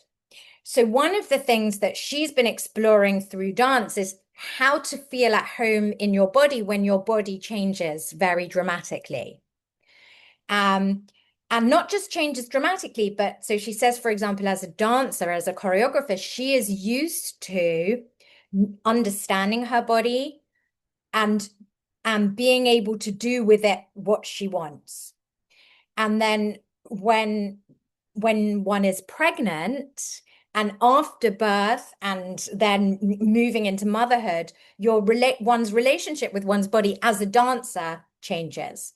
So what might that look like? So I think this, even though I'm sort of coming at this in a slightly different angle, I think it does chime with the question about child actors and what happens to your body and so on, that there can be kind of positive ways of thinking about your body as a home, but there can also be ways in which we might have to deal with change or with the unfamiliarity of our body over time.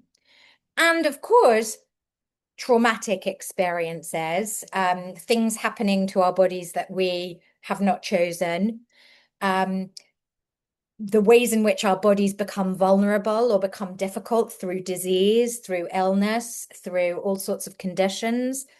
So I'm really, really interested in the questions that you're raising. And I think, I do think that there's a lot of value to aiming for body as home, while recognizing that home itself is, as I said, it's kind of ambivalent. It has the positives, it has the neutral, and it can also have the negative.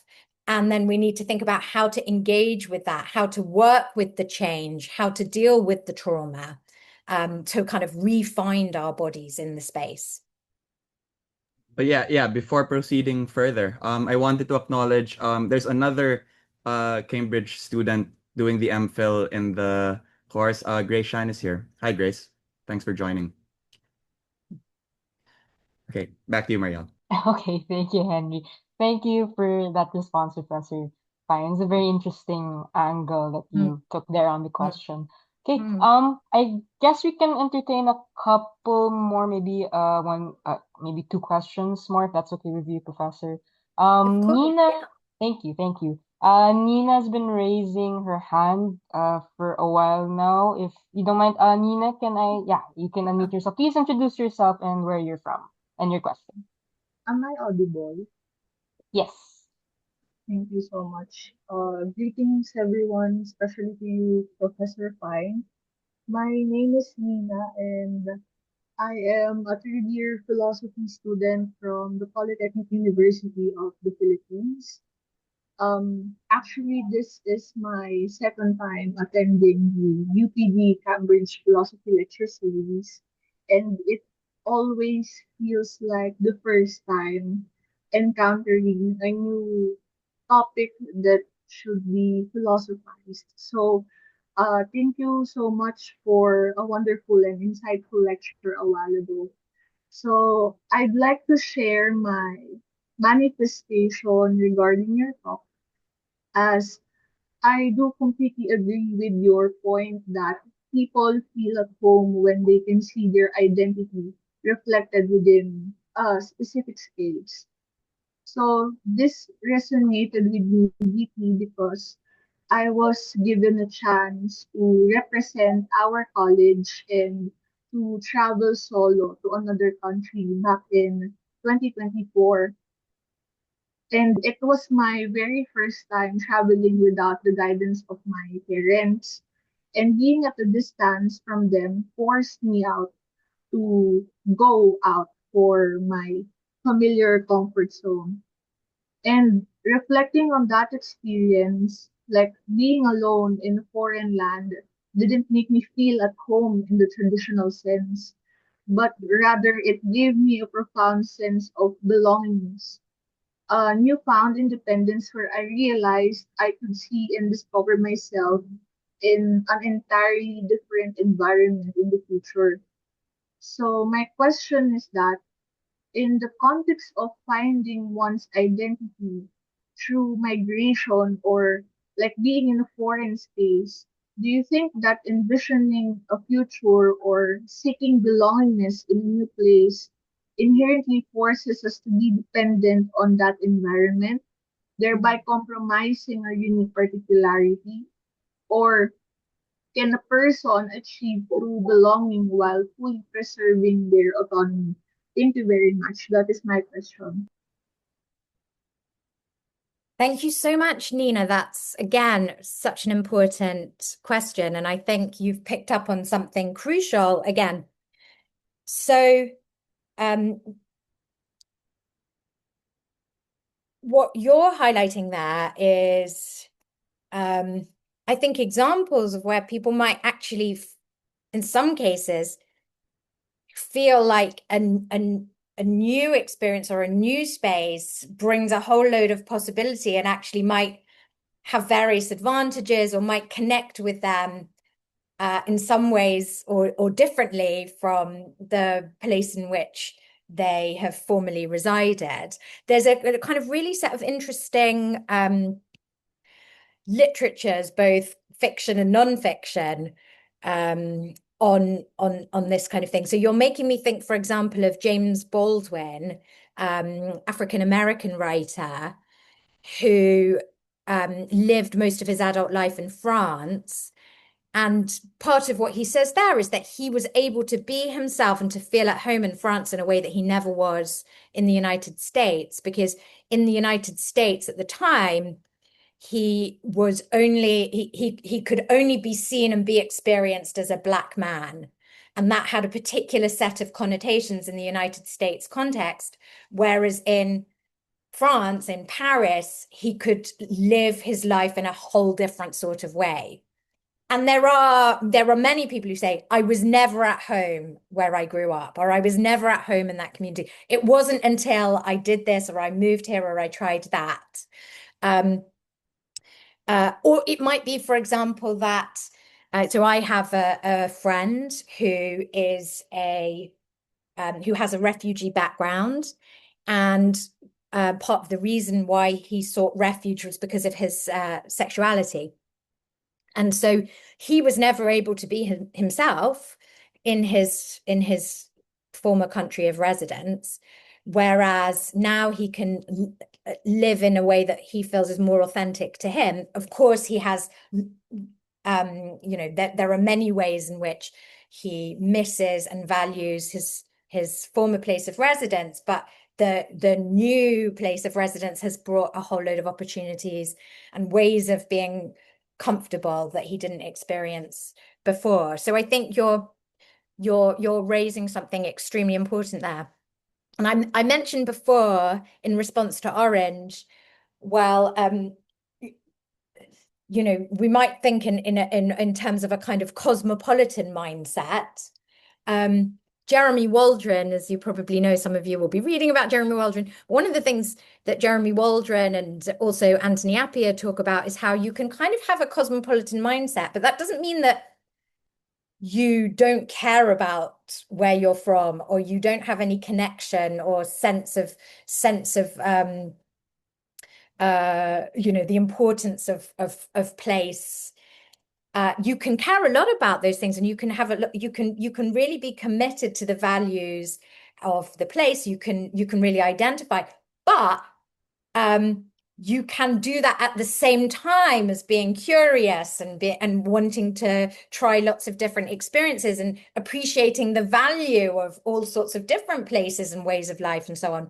So again, you're picking up on something really important here. It's not a kind of one or other. We're at home here or we're not.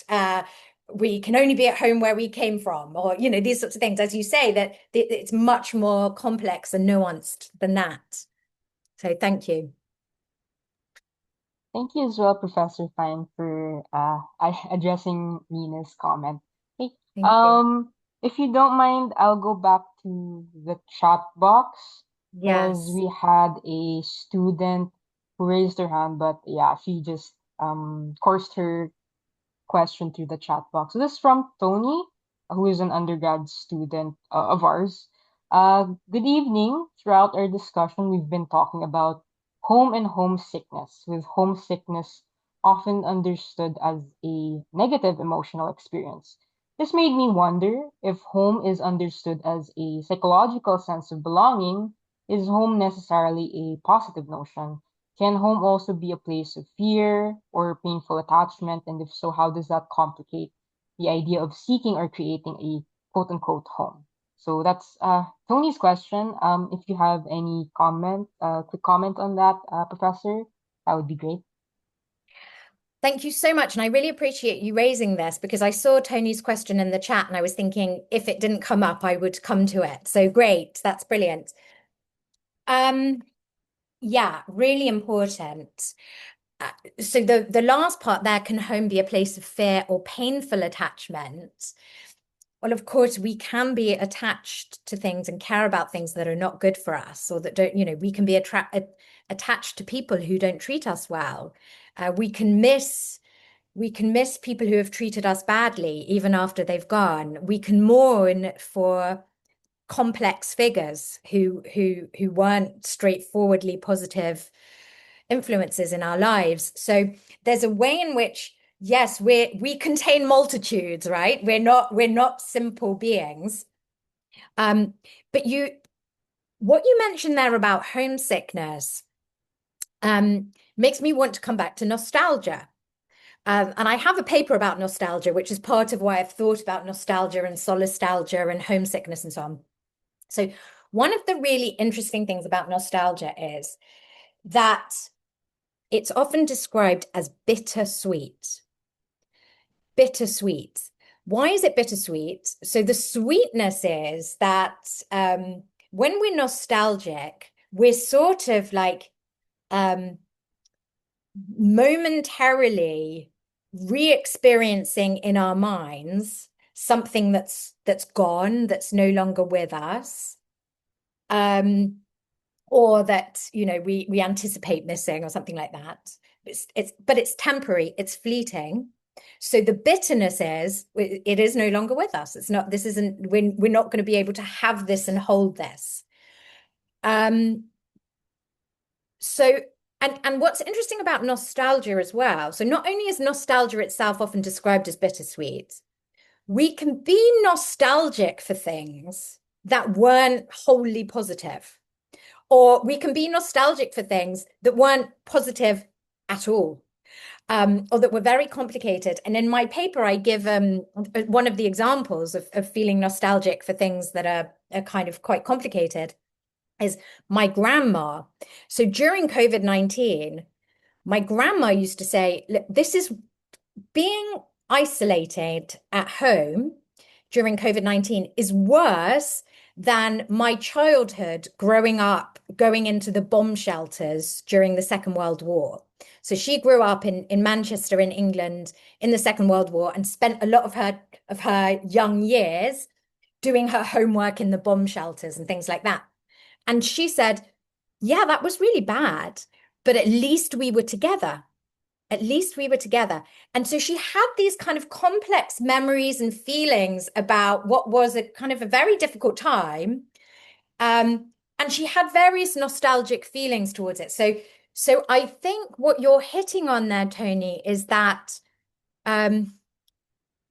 it's not all good or all bad or all black or all white. These things are very, very complicated. We can feel homesickness even for a home that didn't treat us well, or we can feel homesick for somewhere even though we didn't feel at home there, because there are many layers to these things. But we also know, anybody who's done some work on complex psychology and so on, we can be attracted to patterns that aren't helpful. We can keep coming back because they're familiar to us and they feel like they help us, even if they don't. So as you say, we can have these very, very difficult, complex feelings. It's not one or the other. So thank you. Thank you as well, Professor Fan, for that very nuanced comment on Tony's question. Okay, I might have to, I'm sorry, I know there are a lot of questions in the Q&A box, but I might have to cut it short to perhaps just one question. But I'd also like to acknowledge the presence of our senior colleague here, Professor Jeanette Yasol Naval is also in attendance, our resident environmental philosopher. So hi, ma'am. Oh, great. Yes, ma'am. Yeah, hi. Okay, so I think I'll just wrap up this Q&A with just one last question here. I think our host Mika was going to raise a question. Do go ahead and unmute yourself, please. Raise your question, Mika. Thank you, ma'am. Hello, Professor. I'm Mika. I'm an undergraduate philosophy student here in UP Diliman. I don't mean to end this on a heavy note, but I was just wondering for my question how this discussion on home applies to indigenous people or historically marginalized communities. Because for many of them, feeling at home is closely tied to histories of dispossession and a search for justice rather than simply comfort or familiarity, for instance. So, do you think the idea of being at home carries a different moral significance in this context, for example? Thank you. Thank you so much, Mika. Yeah, again, so important. Yes, absolutely. So if we're thinking about home, and part of the reason actually why I came to think about home in the first place, thinking about the concept of home was related to ideas of experiences of displacement, exile, dispossession. And some of the ways in which I started thinking about this was, are there differences, important differences in the ways that we ought to think about, say, the kinds of issues that you mentioned there, the kind of the clear injustice of, say, being dispossessed, of being driven from land, having your land taken from you, having home destroyed. Are there clear differences between that and, say, the kind of issue that I talked about with solastalgia, where like the you're there, but it's changing around you, and that kind of that builds all sorts of difficult things into it. Or can we, when somebody in Britain in the Brexit debate says, "I'm not at home in this place, it doesn't look the same anymore." Like, how do we differentiate between those two cases? So yes, I think you're absolutely right. It's really, really important. Some of the questions that you mentioned are going to be justice related and injustice related, so there are going to be clear cases of injustice. So sometimes when we lose a home, that it's going to have this kind of question of who did something wrong, who was wronged, how do we rectify this, what kinds of compensation might be appropriate, etc. Sometimes when home is lost, there might be no questions of justice at all. It might be an accident. Homes can be lost by accident. Sometimes a home, so this is what I'm saying about, when things change around us, sometimes that's not an injustice.